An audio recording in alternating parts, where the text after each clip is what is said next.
What's up, you guys? My name is Hutch, and I make videos and put them on the internet. And a couple weeks ago, I got my Scuff 1 controller in the mail. I opted to go for the optic Scuff with the super NASA-created gamer grip on the background, and I have 4 paddles on the back. Although I only use 2 of them. I feel like I should have just gotten the 2-paddle one. But the left paddle for me is jump, the right paddle is knife. And I wish I would have switched them, because I prefer to have the jump on the right and the knife on the left, but I got used to it, and this gameplay is like my first or second day using the controller, and I think the gameplay speaks for itself, because there's just no freaking way that I'd be able to maneuver in the way that I do in this game, and be able to strafe jump, or strafe and jump at the same time to win gunfights and that sort of thing, and I still don't really knife that much. I've just gotten so used to playing on tactical for the last 4 years that knifing to me is just something that I only do if I'm like behind the guy. And even in this game, I don't really knife all that much because the animation takes forever. I do have an affiliate code. I'll put it in the description. It's going to be in the description of all my videos from now on. But if you guys are interested in buying the Scuff, you can use the code name or the coupon code Hutch and get 5% off and that whole thing. I'm not paid to make a video. I'm not paid to do any kind of review or anything like that. But if you want full disclosure, then I do get the 5% difference that you guys get if you use that coupon code. But I'm going to avoid actually doing a review type video for the purpose of this vid. I think the gameplay just kind of speaks for itself in terms of a review. Because if you compare this gameplay to gameplay that I posted from Call of Duty on the Xbox One, then I think you should be able to tell a pretty significant difference. And I'm able to play a lot more aggressive. I'm able to maneuver in a way that I'm like 150 to 200% more comfortable doing. But yeah, when I got the controller, I tweeted out a picture of the controller and I said, finally I'm able to aim and shoot and jump at the same time, because that's such a huge deal for me in first-person shooters. Most people that responded were like, yeah, I got one too, and they're awesome, and this, that, and the other thing. But I did get a few people that tweeted me back saying it used to be that modified controllers were frowned upon and seen as cheating, and how they still felt that this was the case, and how they were disappointed to see so many people on YouTube and gamers promoting this sort of thing.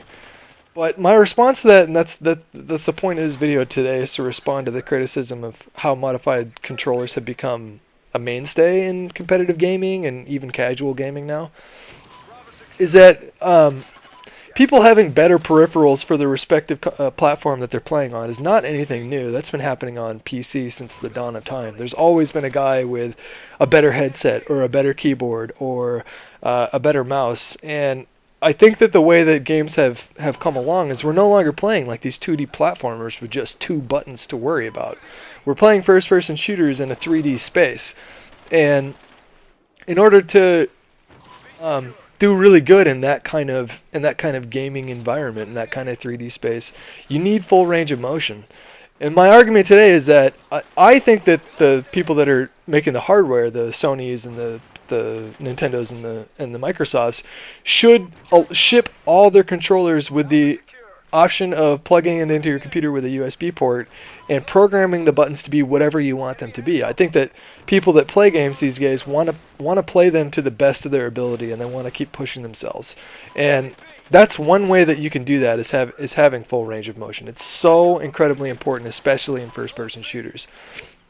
Now, I don't know how much that would cost extra to make a controller that you could do that with. I don't think it would cost that much, but then again, I'm not too tech savvy. So if someone is in the comments and you want to let me know how much you estimate that would add to the manufacturing costs of these controllers that ship with these consoles, and let me know.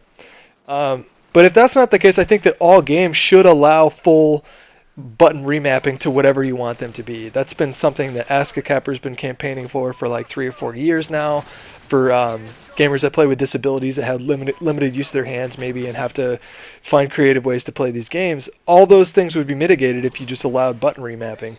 Now, apart from that, I think that people just want to play the game however they want to play the game, and everybody has a different preference in terms of how button layout should go. And sometimes the pre-made custom button layouts that they give us don't exactly work out best for everyone.